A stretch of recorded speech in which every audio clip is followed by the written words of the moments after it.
Nah, ini untuk apa sih Pak? Cotton Eco. Nah, Cotton Eco itu untuk bahan khusus ya, bahan khusus. Dan seperti ini kalau kita menggunakan ini kita harus perhatikan 40 derajat atau 60 derajat ini temperaturnya. Jadi nanti nyucinya menggunakan air panas, dan yang pasti ini wattnya agak sedikit lebih besar ya dibanding kita menggunakan untuk daily wash. Kalau daily wash ini ya di kisaran antara 250 sampai dengan 400 watt. Ya biasanya sih ngambilnya yang minimnya 250 watt untuk daya pencucian di daily wash. Nah, kalau menggunakan pemanas ini, nah ini dayanya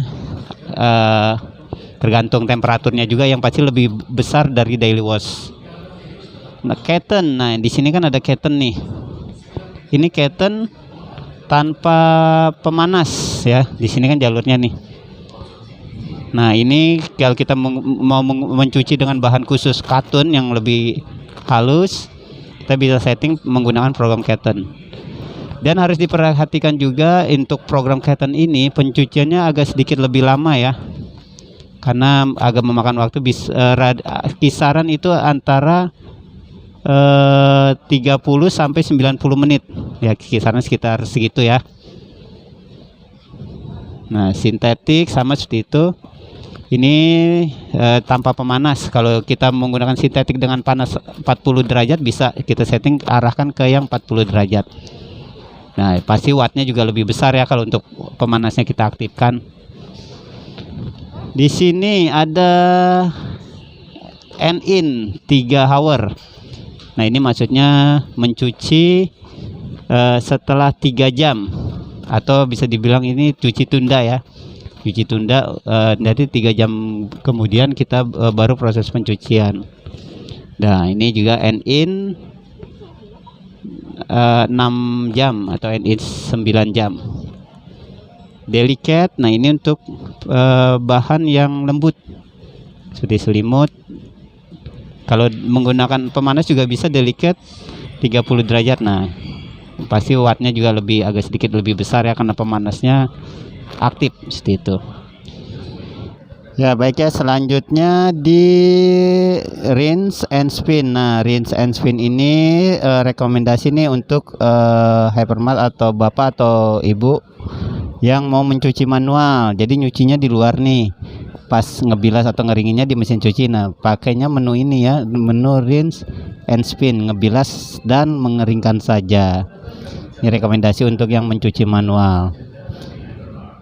Nah, dry only itu untuk menguras.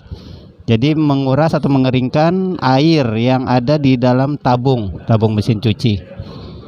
Ya, jadi kalau bapak atau ibu lupa nih, terus mengeluarkan air yang di tangki atau di tabung, menggunakan menu dry only ini.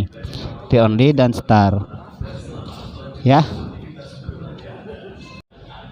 Drum clean. Nah, drum clean ini kita gunakan bisa kebutuhan ya, ini untuk mencuci drum bagian dalam. Jadi kalau misalkan mesin cucinya udah terlalu kotor dalamnya, bisa kita menggunakan drum clean. Drum clean ini biasanya agak sedikit besar wattnya karena dia menggunakan pemanas. Jadi nanti pembersihan drumnya itu menggunakan air panas. Nah, ini bisa dilakukan, kebutuhannya bisa sebulan atau sebulan setengah sekali lah, seperti itu, tergantung kebutuhan aja. Oke, selanjutnya ini ada menu pause, no spin, extra rinse, dan pre-wash ya. Penggunaannya seperti apa ya. Nah, ini untuk program pre-wash ya. Pre-wash itu pencucian tambahan sebelum mencuci utama. Jadi bisa dibilang perendaman ya. Kita mau merendam dulu. Nah, caranya seperti apa kalau kita mengaktifkan pre-wash? Nah, kita contoh di daily wash. Kalau kita aktifkan daily wash ini cuci cepat, sudah pasti pre-washnya ini tidak fungsi atau nggak bisa kita gunakan untuk perendaman. Jadi kalau kita mau menggunakan pre-wash, settingannya kita atur atau kita pilih ke cotton ya, atau ke yang lain, ke sintetik bisa. Nah, baru pre-wash ya, atau ke sintetis ya, pre-wash, atau ke delicate. Nah, delicate juga nggak bisa ya, jadi bisanya di cotton dan sintetik kalau untuk perendaman ya.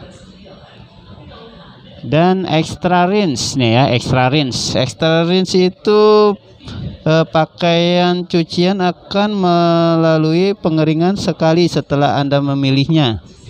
Jadi maksudnya tambahan untuk pemerasan atau pengeringan. Contohnya misalkan kita cotton, kita mau extra rinse, nah bisa kita nyalakan seperti ini ya. Jadi agak sedikit lama ya mungkin pencuciannya kalau kita melakukan dengan extra rinse. Dan selanjutnya no spin. Nah, no spin ini bisa kita aktifkan, ini jadi dia tanpa pengeringan atau tanpa putaran kencang ya. Biasanya untuk umumnya nyuci pasti kita mau simple ya Pak, yang pasti kita aktifkan untuk pengeringnya ya, tergantung kebutuhan juga seperti itu. Dan misalkan kita mau mengecek ya, atau mau ada sisa-sisa kotoran yang masuk, ini kita bisa buka ya, seperti ini ya, kita bisa buka. Nah, kalau misalkan ada sisa-sisa kayak koin yang ada di kantong, mungkin kita lupa nih, nanti dia masuknya ke sini. Nah, ini kita bisa cek mungkin seminggu atau 2 minggu sekali juga boleh, tergantung kebutuhan. Nah, nanti dia ngumpul di sini, kita bisa keluarkan ya dari sisa-sisa kotoran atau sisa-sisa barang yang ada di pakaian. Dan ini juga bisa kita gunakan untuk menguras air, misalkan pada saat nyuci nih terus mati lampu, nah ini bisa kita keluarkan airnya lewat lubang ini seperti itu, tinggal dibuka aja ya. Demikian ya penjelasan singkat dari saya, Ahmad Raffi. Semoga bermanfaat ya. Mohon maaf kalau misalkan ada kekurangan, harap dimaklumin aja. Terima kasih, sampai jumpa lagi.